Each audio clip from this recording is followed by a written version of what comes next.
Good evening, everyone. Welcome to the first public meeting for the MassDOT Martha's Vineyard Beach Road Planning Study. My name is Patrick Snyder, and I'm the project manager for this effort. Please note this meeting is being recorded, and we will now start the meeting. I will hand it over to Roy Kirwa to review Zoom meeting procedures. Thank you, Patrick. My name is Roy Kidwa, and I am one of two MassDROP producers this evening, providing tech support and facilitating questions. My co-producer is Michaela Niles, who is controlling the slide deck and will help me facilitate the Q&A. There are a couple ways for you to participate in tonight's meeting. To access our translator channel, please click the globe icon, interpretation, select the language of your choice. You can use the Q&A button anytime during the presentation to type questions and comments. The microphone icon indicates where you can change microphone and speaker settings. For the raised hand button, you can use that to ask a verbal question during the Q&A portion of the presentation. Use *9 for users dialing in and Alt-Y to raise hand.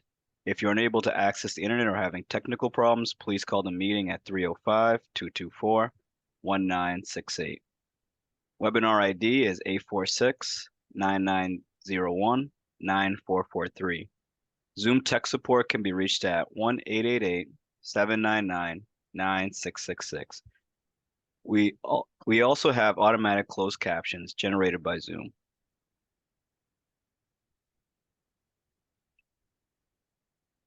Further information about this meeting: while this virtual public meeting is being recorded, MassDOT may choose to retain and distribute the images, audio, and the Q&A transcript from this meeting. All parts of this meeting are considered public record. If you are not comfortable being recorded, please refrain from using the Q&A feature, or you may choose to excuse yourself from the meeting. Information from this meeting will be posted on the mass.gov website. I also have some other notes I want you to make you aware of. First, you are automatically muted during the presentation so that everyone can digest the information presented without accidental interruption. However, we will have a question and answer session at the end of the presentation. Finally, a survey will automatically pop up at the end of this meeting. Please fill it out. Your feedback and ideas are important to us.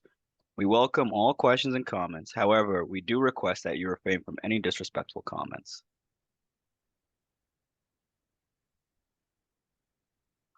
All MassDOT activities, including public meetings, are free of discrimination. MassDOT complies with all federal and state civil rights requirements, preventing discrimination based on sex, race, color, ancestry, national origin, religion, creed, gender, sexual orientation, gender identity or expression, or veteran status. We welcome the diversity from across our entire service area. If you have any questions or concerns, please visit the following site to reach the Office of Diversity and Civil Rights. Once again, thank you for joining our meeting. We appreciate your participation. Good evening. Thank you to everyone for being here tonight. We also would like to extend a thank you to those organizations who helped us advertise this meeting. We're happy to have you here to begin discussion about this planning study. As this is a planning study, we will not produce detailed designs. Designs we produce will be conceptual and further developed if this advances to an implemented project. Our agenda for tonight is to begin with a discussion of our study goals. Our consultant team will then present their review of existing conditions in the study area, including flood vulnerability and road safety. I will then present our next steps before turning it over to you for any feedback, questions, or comments you would like to offer the team at this stage. Let's begin with a discussion of our study goals. Our study has three primary goals. First, we'll evaluate roadway improvements at 5 corners, on Beach Street, and on Beach Road. We will target these improvements to increase safety and comfort for all road users. This builds on work done by MassDOT and the town of Tisbury between 2015 and 2021, which assessed options for multi-use paths on Beach Road. We will aim to address the flood vulnerability of Vineyard Haven For this, we are drawing on current and future flood data. Third, we want to involve local stakeholders. So far, we have convened 2 working group meetings, which were open to the public. This is our first public meeting dedicated to providing a forum for your questions and comments. We will have a 3rd working group meeting and a 2nd public meeting in the new year. The study area includes 2 roads, Beach Street and Beach Road, which are the property and responsibility of MassDOT.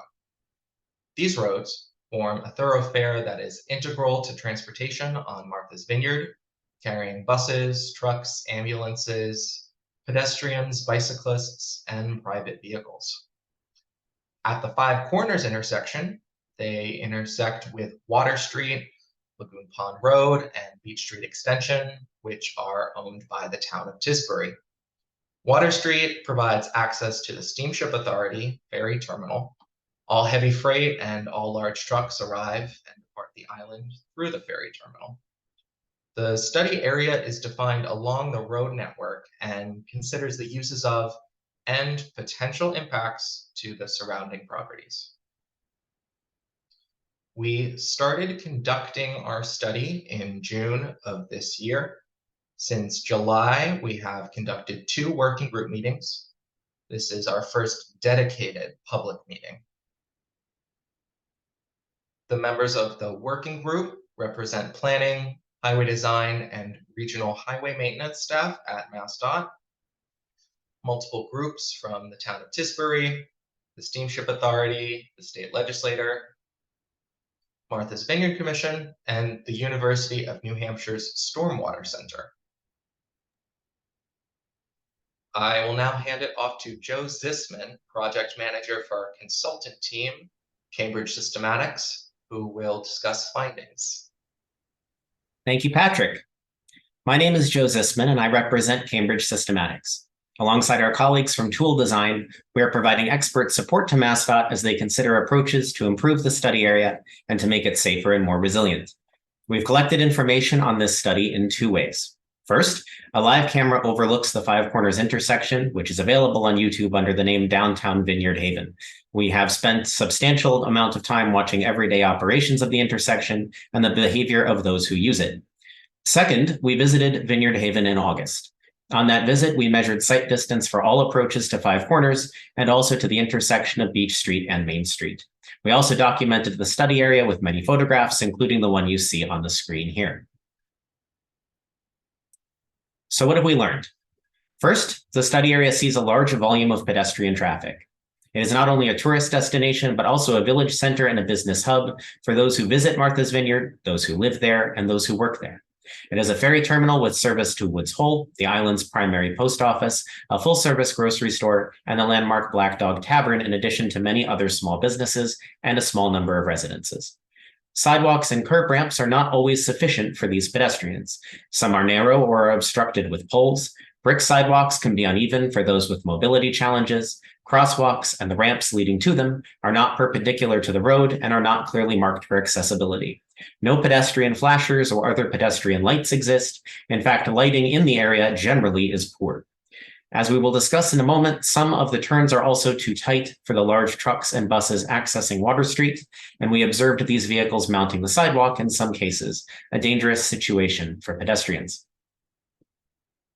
The study area also sees a large volume of bicycle traffic. Not only is this driven by the destinations in the area, but also by the strong commitment Martha's Vineyard's communities have made to building a robust bicycle network.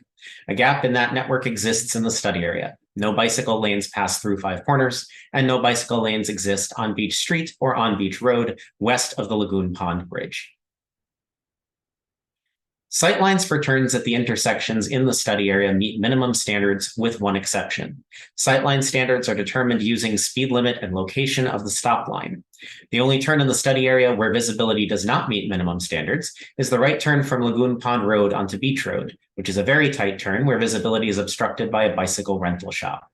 It's important to note that the experience of using the intersection may differ from what is implied by minimum standards, and we have observed drivers advancing beyond the stop line in order to view conflicting traffic.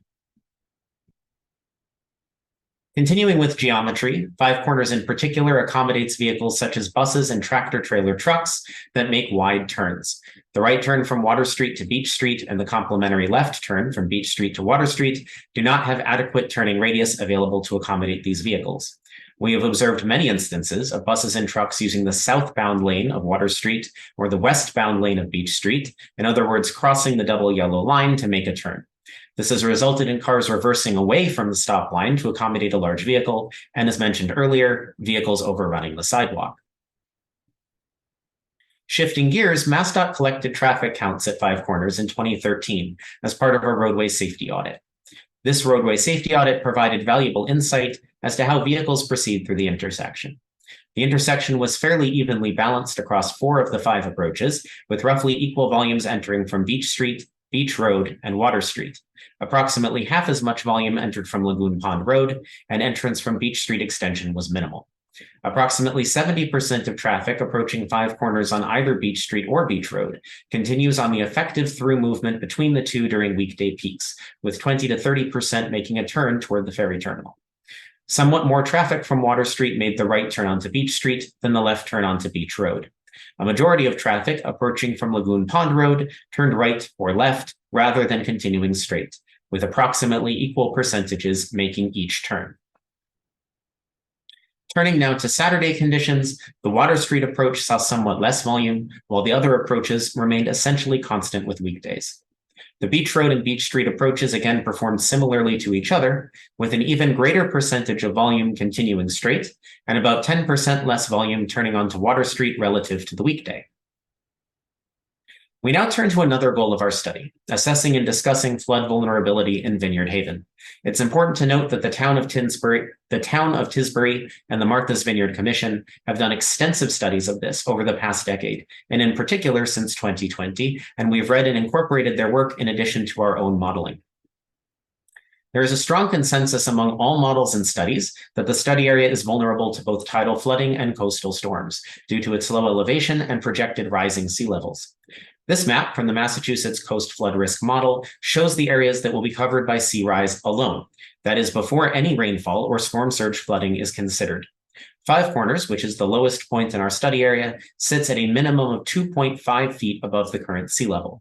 Sea level rise by 2050 is projected to be 2.5 feet, so the intersection is projected to sit at sea level within the next 25 years.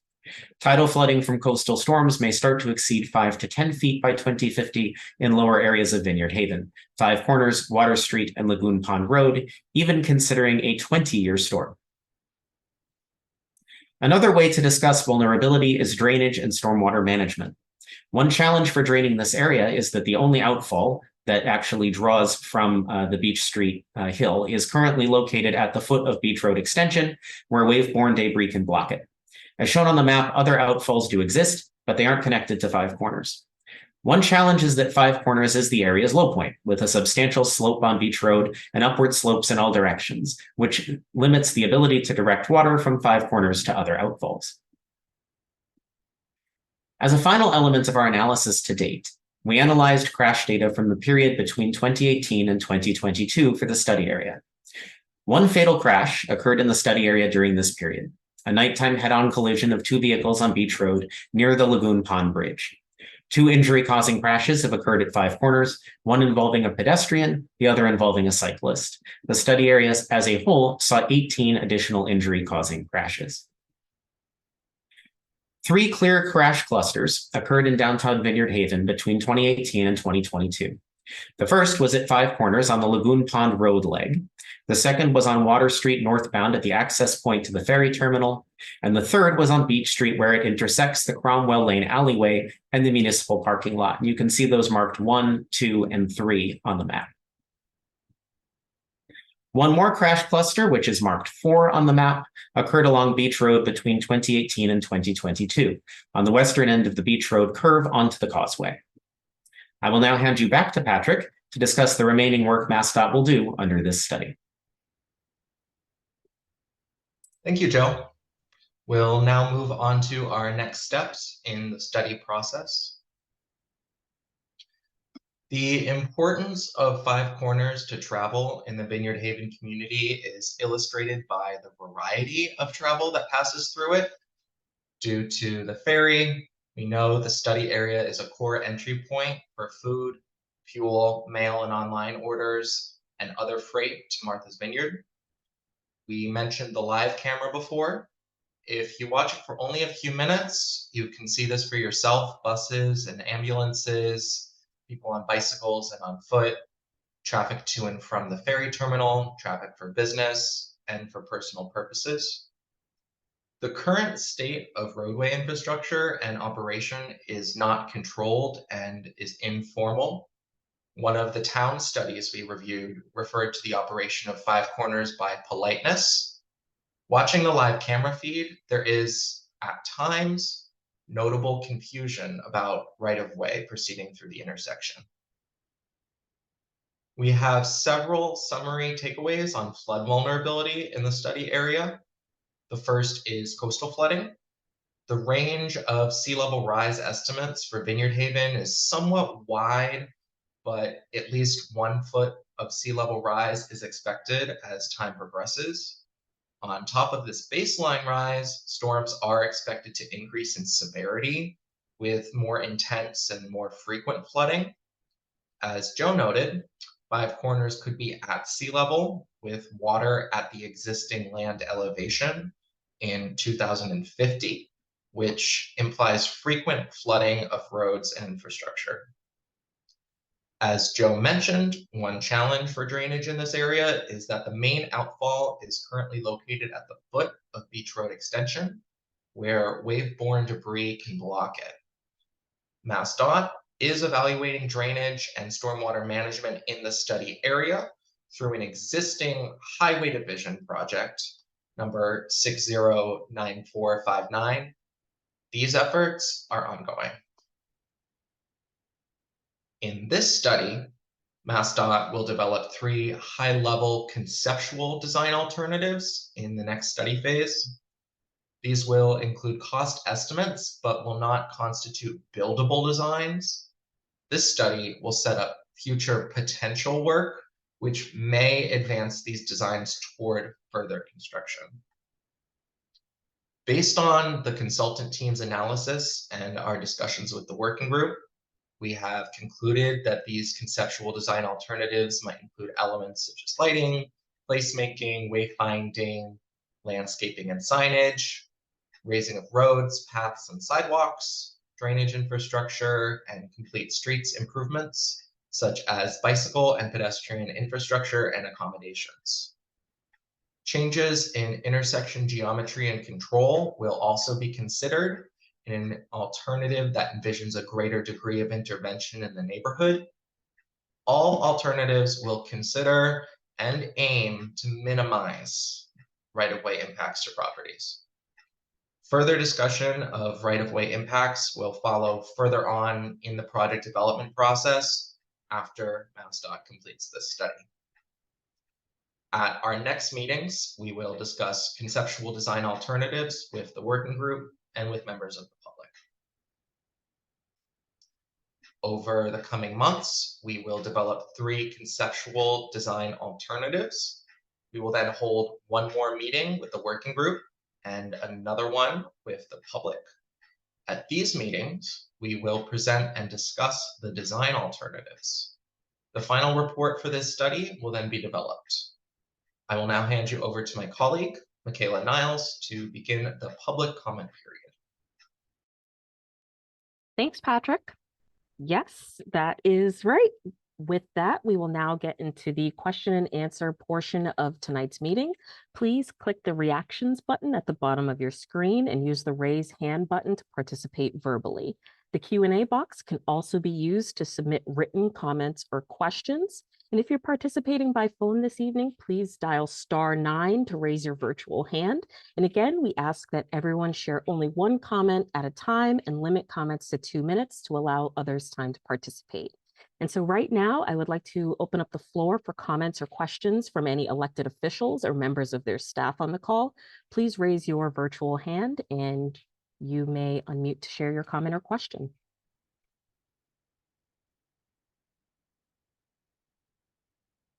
We'll give it another moment or so in case anyone's reaching for the raised hand button.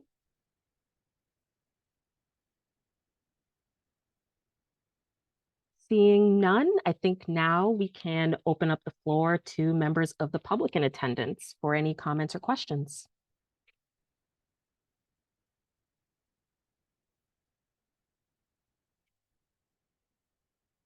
I see a raised hand from Tristan. You should be able to unmute. Okay, got it. Just having been involved with this for many, many years, and obviously it's a very sensitive spot, not just for Tisbury, but for the entire island. But I just was curious, many years ago, through the Martha's Vineyard Commission, and Bill Vino probably knows more about, I see he's on the line, more about this than me.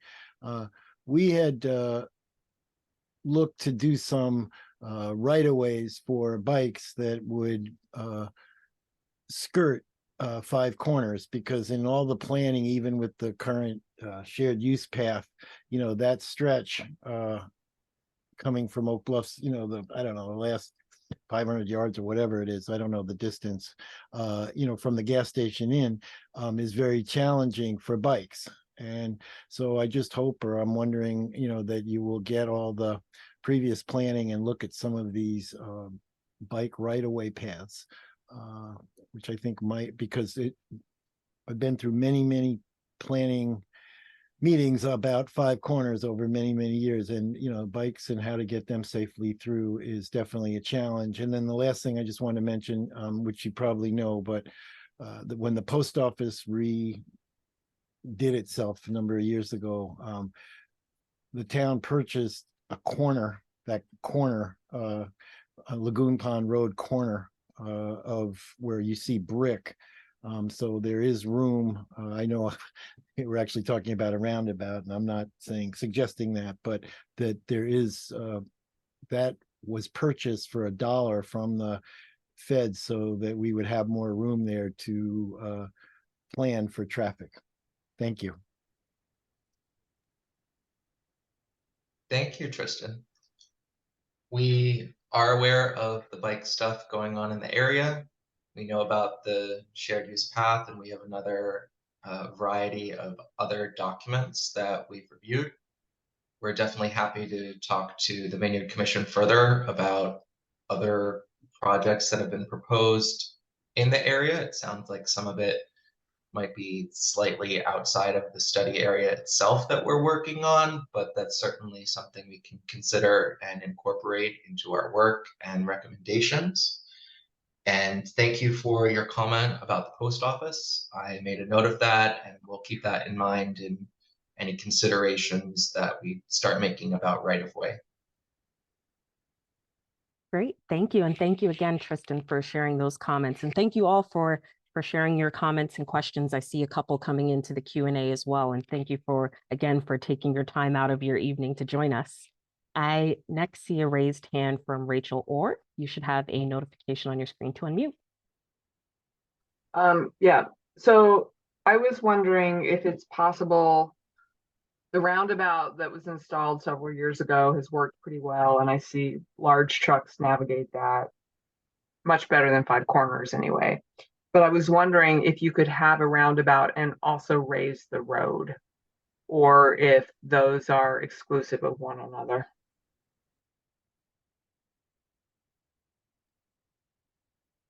That's something we're ongoing thinking about. I will hand it off to Joe Zisman from the consultant team to speak more specifically to that. So I can't necessarily speak to what is physically possible because we're not quite at the point of designing that yet. There's nothing inherently about a roundabout that prohibits you from raising it. In fact, there are many elements of a roundabout that provide distinct opportunities to raise portions of the infrastructure to allow for stormwater storage and infiltration in the middle of the roundabout. I will say that both the roundabout and raising not just that location, but other infrastructure that leads into it is definitely on the agenda as we consider conceptual design alternatives. It's on our menu of options, and I don't see any reason at a high level why those two things could not happen at the same time. It's definitely something to explore further, so thank you for mentioning that, Rachel. Thank you. I see a couple of questions in the Q&A, and again, please continue to type in any comments or questions that you have using the Q&A button at the bottom of your screen. And if you'd like to share any comments or questions verbally, please use the raise hand button by clicking the reactions feature at the bottom of your screen. So at this point, I'll hand it over to Roy for the Q&A questions and comments. Thank you, Michaela. Our first comment is from Kate Warner. I think using a traffic study from 2013 is inappropriate. We have had tremendous growth since then and an increasing challenging traffic problem. Five Corner backs up more and more frequently, and when people are trying to check in at the steamship, it can cause traffic to come to a standstill. I think you need to update your traffic study. So thank you, Kate. This is definitely a very important point, and I'm happy that you brought it up. This study is following work, the road safety audit from 2015, which used the data from 2013. None of this process is happening in a vacuum. We watch and have done a lot of observation of the live camera in Vineyard Haven. So we've definitely seen all of the backups on it, especially this summer when we started doing this study. And our consultant team, very grateful to them, went out there over the summer as well to measure those sight lines and take in real-time observations. Again, this study is not in a vacuum. It's an initial part of a typical project development process, work that follows this before a project is initiated, would collect additional data to make sure that any changes we propose in this study could accommodate traffic flows. So that is something that can be updated and would be updated later on following this study. Thank you. Thank you, Patrick. Our next question is from Barbara and Daniel Copens. What are you doing to minimize drainage into Lagoon Pond, which is already compromised?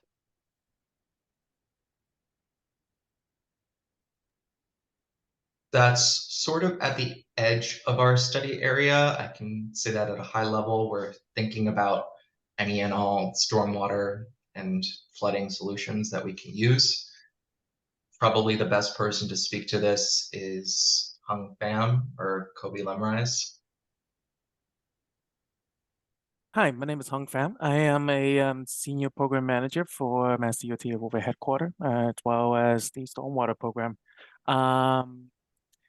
With regard to minimizing drainage into Lagoon Pond, it is my impression, and I'm basically on the topo here, just a topograph of the area by the Five Corner. It all seems to basically go towards the Five Corner as a bowl. That whole area is pretty flat. I don't recall any comments or note anything that in terms of drainage that would impact Lagoon Pond directly. So if we could provide some more information on that, we can address it later. And we can also make a note of it to look into that further. So thank you for bringing that up. Thank you, Hung. Thank you, Patrick. Our next comment is from Kate Warner. When flooding occurs, it is more than Five Corners. It can extend onto the road, to the steamship, and onto the beach road, to the MV Times building and beyond. Just dealing with Five Corners alone will not solve the issue. I think the DOT needs to do a much bigger thinking about the future of this roadway that provides access to both the steamship and hospital. Thank you, Kate. Roy, is it possible to go back to that initial slide that shows our study area? Yes. Which slide? Do you know the slide number? It's 6 or 7, I want to say. Or no, it's 9.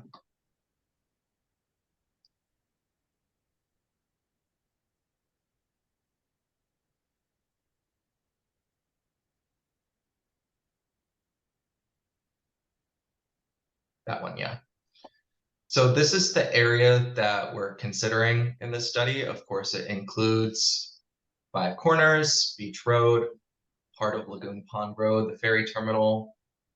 We know this is a very vulnerable area. We know a lot of the vineyard is prone to flooding and in a vulnerable position as climate change progresses.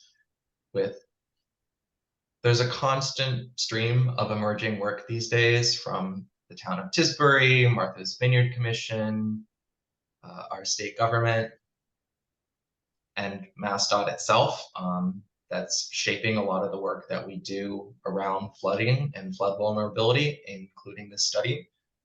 So this is something that we're talking about, and we're happy to have your input and coordinate with as many people as we can throughout this whole process.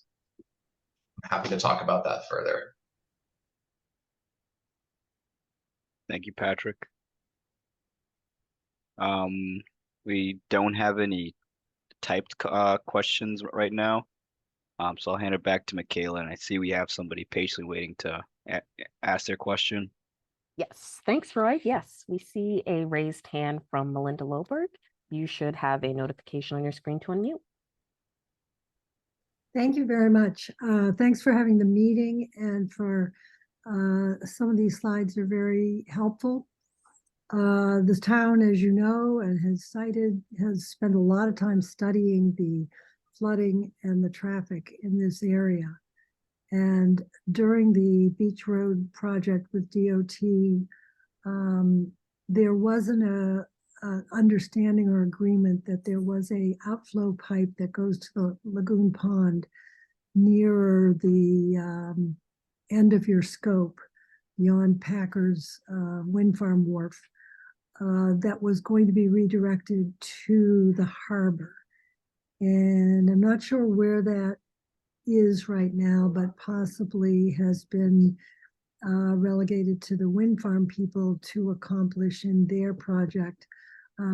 We hope that between those two projects, though, that is, I think that's the area where the Copens were interested in redirecting stormwater flow. And my other question was to do with scope and having to do with flooding and stormwater drainage through that area. There's a historic Chapter 91 pathway that used to be a channel.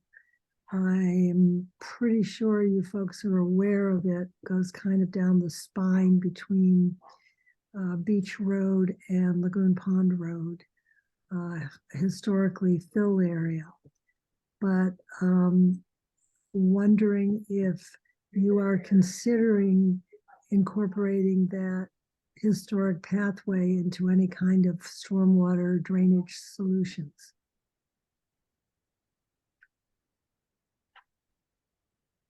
So I'm going to speak to the second question first, and then I'll return to the first question. At this time, we're still on the end of completing our existing conditions work, finishing our climate modeling and consideration of what's going to happen with the climate change models that we're using.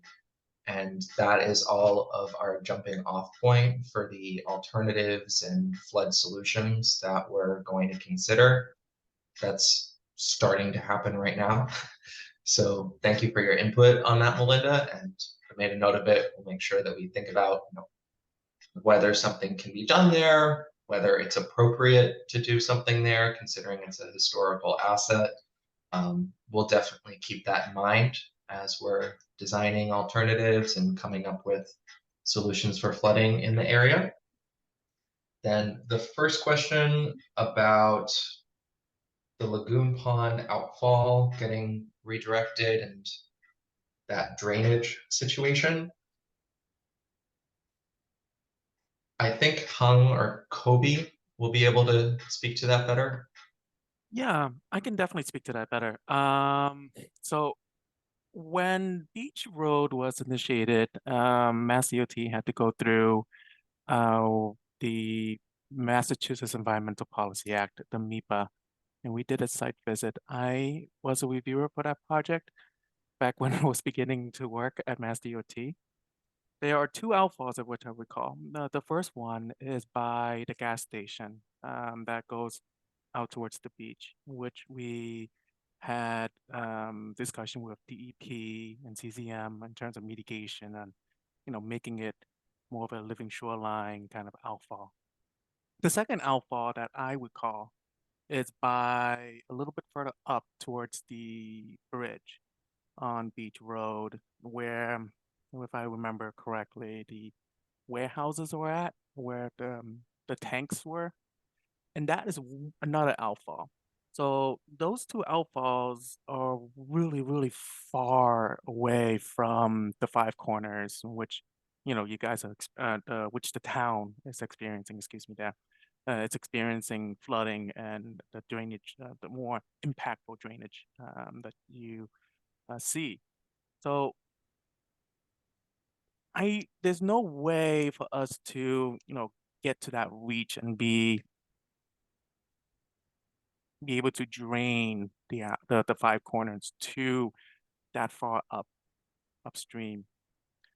And like Pat said about the Chapter 91, that is something that we don't know, and we're just trying to gather more information from the Tisbury Drainage Project that got through the design public hearing stage. We had discussion with the harbor master, and the harbor master was does not like to have an outfall further out towards the harbor itself because of some concern of safety. So we're still evaluating drainage for that particular project. I'm hoping that helped with the historic information and all that stuff too. And if we could go to that slide where that shows all the drainage layout, that can also be useful to understanding where things are connected. I think that's slide 22.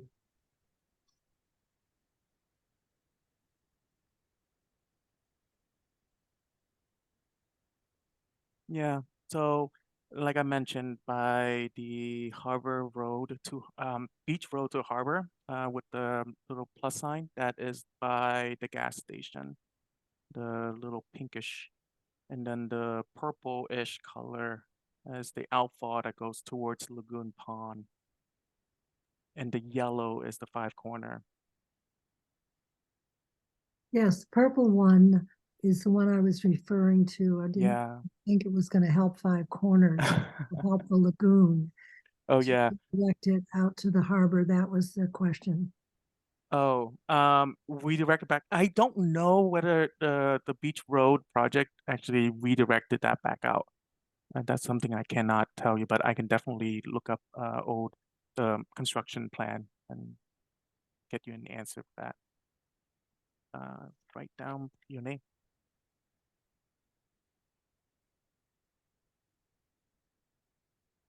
Thank you for clarifying. Thank you. Thank you for sharing those comments and questions with us. And thank you all for sharing all of your comments and questions and feedback with us, and for taking time out of your evening to be with us. I next see a couple of comments and questions in the Q&A. So I'll turn it over to Roy. Thank you, Michaela. Our first question is from Duncan Connell. Are there other locations elsewhere in the state that have similar flooding and traffic congestion as Five Corners? If so, have any of these been remediated?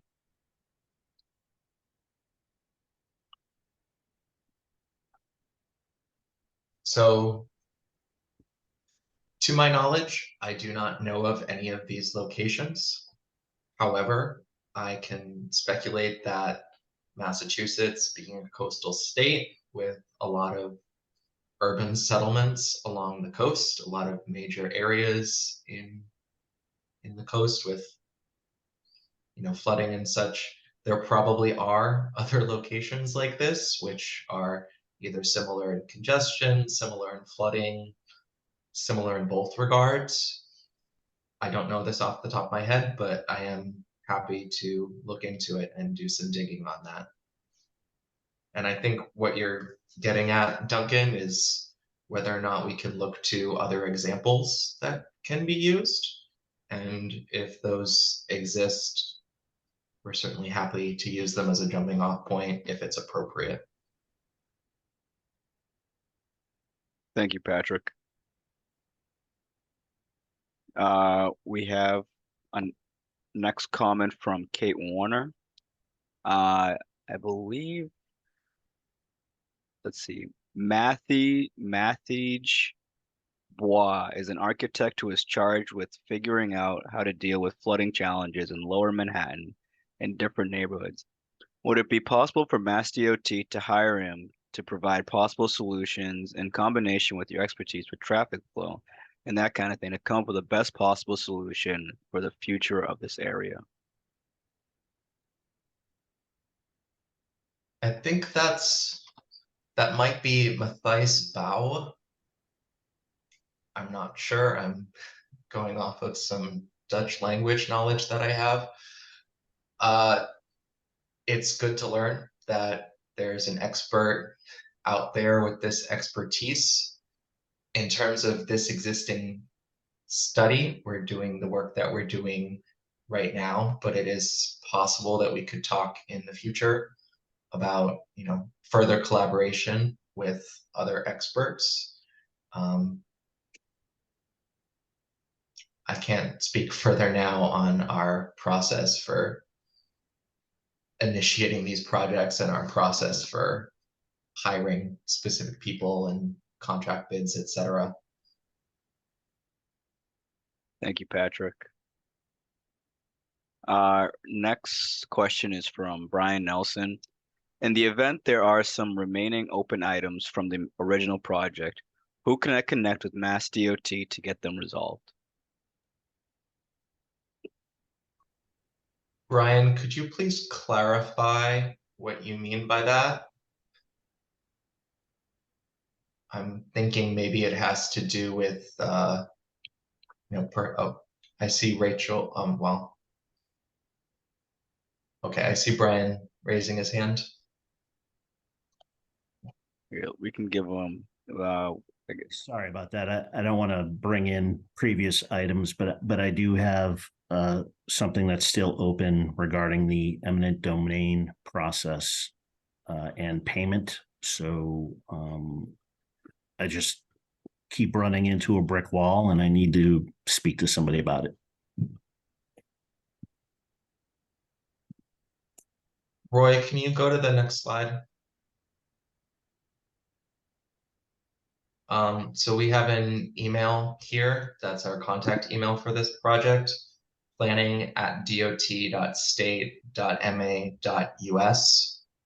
Shoot me an email to this address and I will just explain the situation and I'll see if I can get you in contact with someone who can hopefully resolve that. Thank you. I appreciate it. Thank you.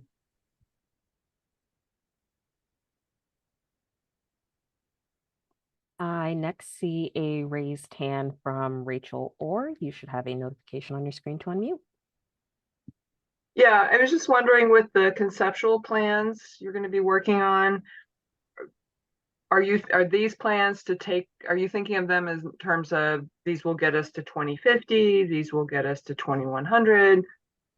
What's the design period or design life you're working with? We're still ironing that out completely. We've looked at a variety of models from a variety of years.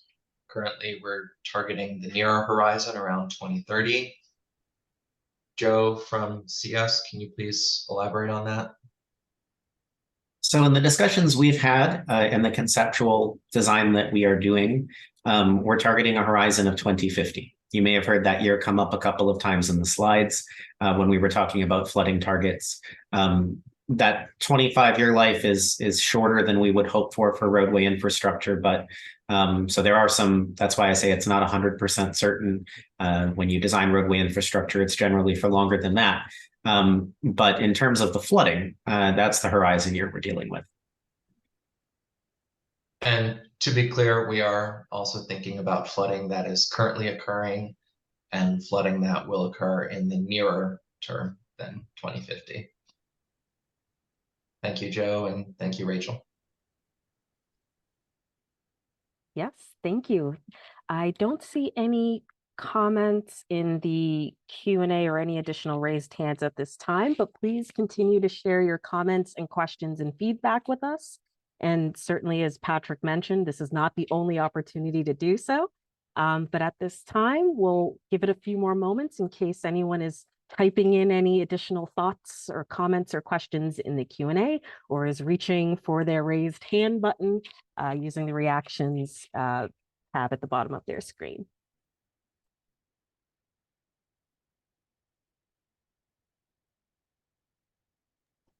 Thank you, Michaela. I think during this, while we're waiting for more questions or comments, I'm gonna put all this information that's up on the screen right now into the chat just for ease of access.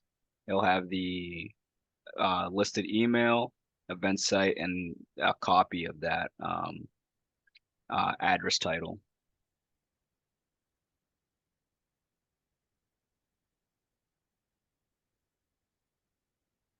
All right, so seeing no new raised hands or comments or questions in the Q&A at this time, I think I will hand it back over to Patrick.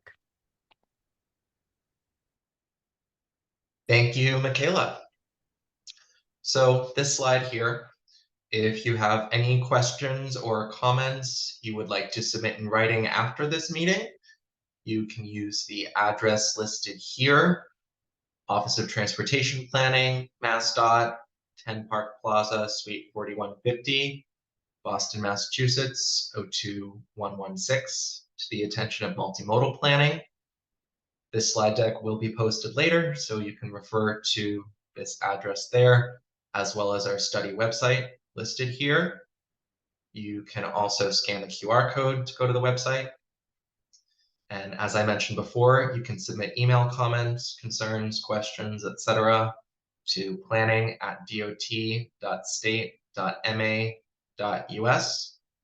And please remember to identify yourself by name and affiliation, whether you are an abutter, local official, or concerned citizen. Michaela, I see a raised hand from Bill Cleary. Hi, is it okay if I go? I just have a quick question. Yes, it is. This is Bill Cleary. I'm in Oak Bluffs. I guess my maybe confusion is that if the infrastructure of the road or the life of the infrastructure of the road would go past the road, we go past 2050, why not try to look past the 2050 horizon? Is it because the storms may be too difficult to predict, or is it? And what I guess what's the thought process there?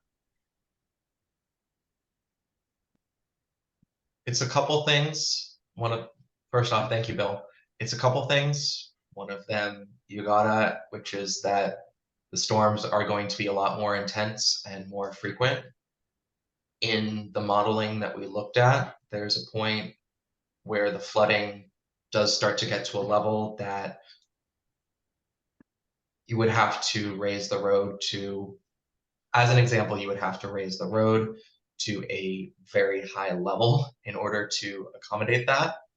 And so at this point, that's sort of something that we have to think further down the line, because this study is intended to address the more near-term flooding that's already going on and the flooding that's going to be happening in the next 25 years. And it would require a longer and more detailed effort than this study to think about solutions for the sort of flooding that you would see, for example, in 2070. Okay, thank you. Thank you. And with that, Michaela, I think we can move on to the final slide. Roy, thank you again all for being here at this meeting tonight. We appreciate your time, and we look forward to seeing you again in the future. Have a good rest of your evening.